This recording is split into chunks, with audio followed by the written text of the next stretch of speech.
2016 წლის დადგომამდე სულ უფრო ცოტა დრო რჩება დედაქალაქი ამ დღისთვის აგანგებოდ ემზადებოდა გასული წლებისგან განსხვავებით ამ ახალ წელს თბილისი ახალი ნაძვის ხით და განახლებული დიზაინის ქუჩის განათებით ხდება.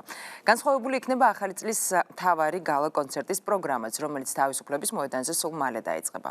ერთად გადავავლოთ თვალი თბილისურ წინა საახალწლო სამსადის.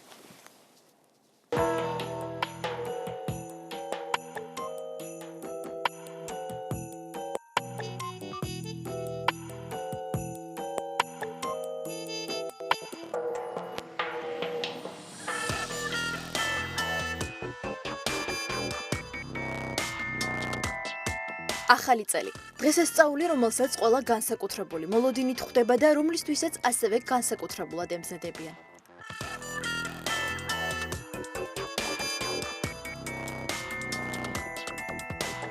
(2016 წლის შესახვედრად მზადება თბილისმაც ადრიანად დაიწყო.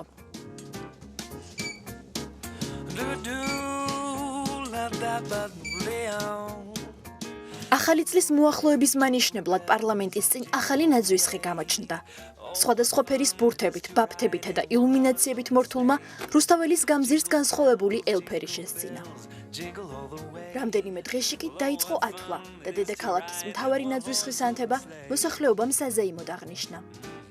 3, 2, 1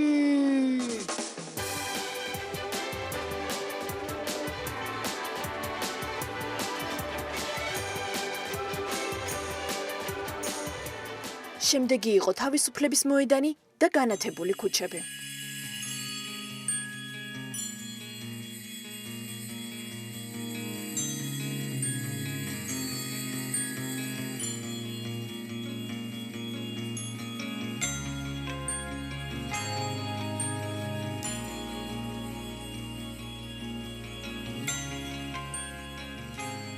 რამდენიმე დღით, თუმცა თავმომწონედ თბილისის ისტორიულმა უბანმა 23 დეკემბრიდან სხვადასხვა სახელმწიფო თუ კერძო კომპანიების განსხვავებული დიზაინის ნაძვის ხეებს უმასპინძლა. კრეატიულობა აქ მთავარი იყო.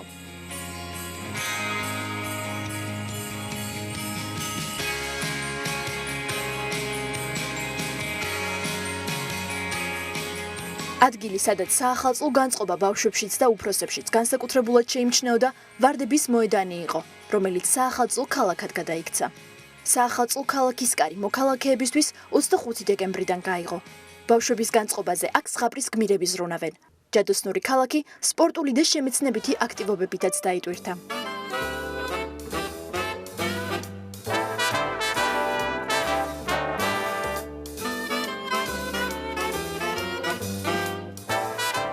სულ მალე დედაქალაქის ცენტრალურ მოედანზე ღია ცის ქვეშ ტრადიციულად 2016 წლის დადგომამდე დარჩენილი დროის ათვლა დაიწყება და 12-ს მრავალჟამიერით შევხვდებით.